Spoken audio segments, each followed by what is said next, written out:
Ballet to ballroom and salsa to swing. Learning to dance is one of today's hottest trends, and tango dancing is the hottest of them all. Tango fever has spread all over the world. Hi, I'm Kevin Kane, and once a month people come here to the Weeks Bridge in Cambridge, Massachusetts to learn tango. Hi, how's your tango lesson going? Oh, it's super fun. So why did you decide to take a tango class? I was just interested in dancing. And a lot of our friends come here. What's the best way to improve your dancing? Just by going to a tango club. And by practicing hard, too.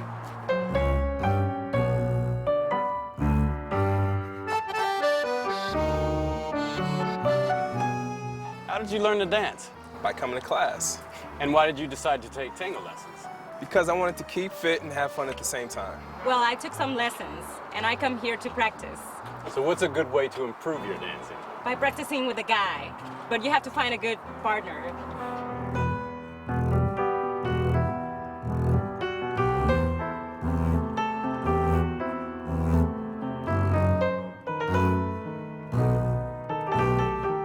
Now we're going to talk to a tango instructor, Uche. Hi. Hi. Why do you think tango is so popular?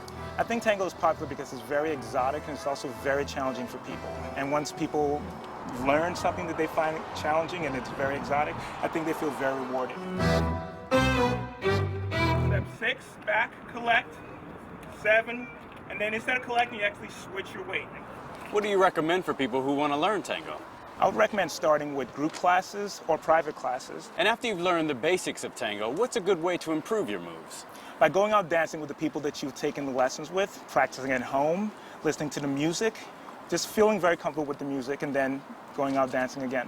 1, 2, 3, 4, 5, 6, 7, 8. How long have you been coming here? I've been coming here for about 6 years. Why? Because I love tango. And what is it about tango that you love so much? I think it's got great rhythm. I think it's got passion. It's a fun type of dance. Do you have any advice for people who want to learn to tango? A lot of people don't think they can dance until they get out here and try it. I think dancing starts by taking the initiative. Take a class. Do you prefer taking lessons in a studio or going out somewhere like this? I prefer going out and dancing.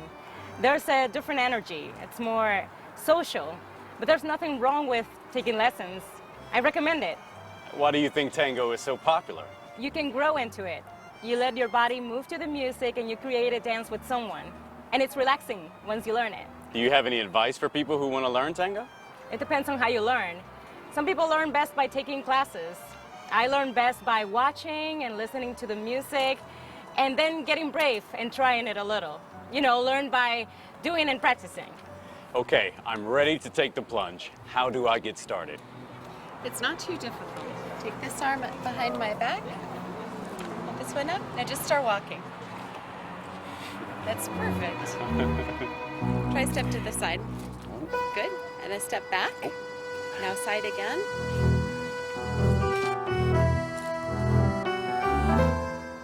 Hey, this is a lot of fun. You should try it. This is Kevin, actually dancing tango from the Weeks Bridge in Cambridge, Massachusetts.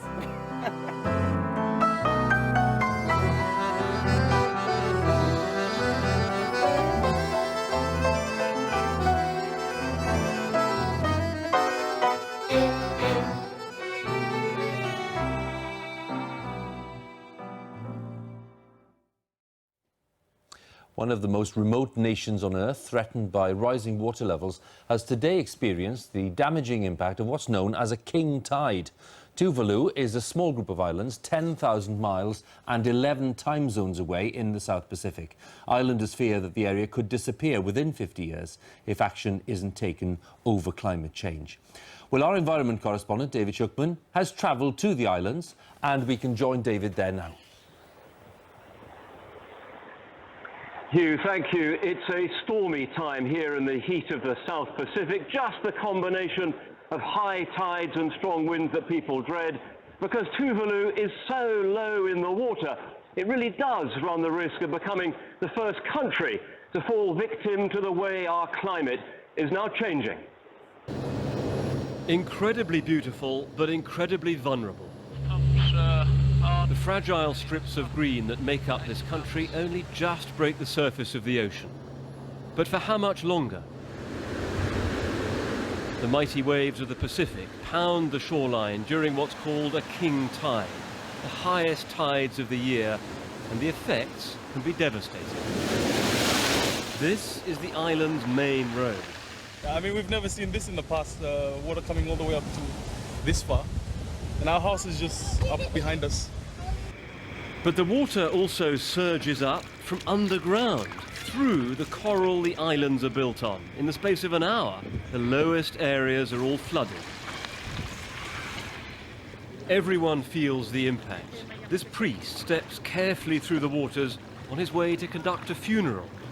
The higher the king tides get, the harder it is to keep things going here. So can you grow anything here?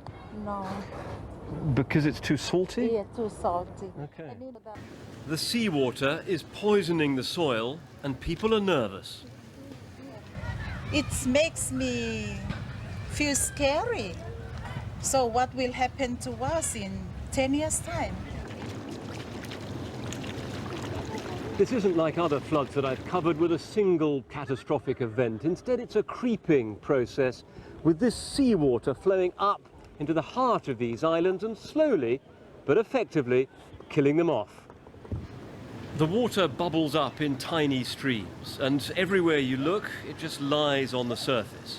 And the problem is getting worse. At the harbour, the rising swell is monitored by an Australian system. The measurements go back 15 years. And at the local Met Office, they say the king tides are getting higher, a trend forecast to continue.